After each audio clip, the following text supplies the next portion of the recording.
हा सूर जो काय बघायला मिळतोय हे तुम्ही तिथे होता बरोबर. तिथे असलेल्या कोणत्याही व्यक्तीला असं वाटलं तर नाही वाटलं. तर हे कोणाला वाटलं, ज्यांच्या पायाची खालची जमीन ही सरकलेली आहे, ज्यांना मळमळ होत आहे आणि ते आता बॉडी लँग्वेज एक्सपर्ट झालेले आहेत. ते आता कोणाचं भाषण कसं झालं त्याच्याबद्दल ॲनालिसिस पण करायला लागलेले आहेत.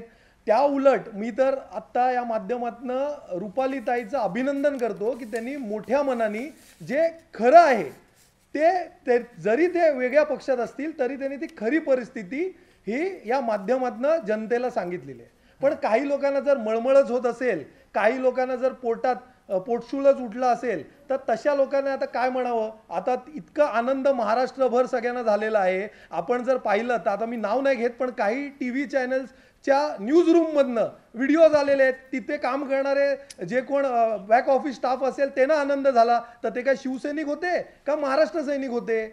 पण महाराष्ट्रावर प्रेम करणारे, मराठीवर प्रेम करणारे या प्रत्येक माणसाला आज आनंद झालेला आहे आणि अखिल ज्यांना चित्रे आनंद नाही झालाय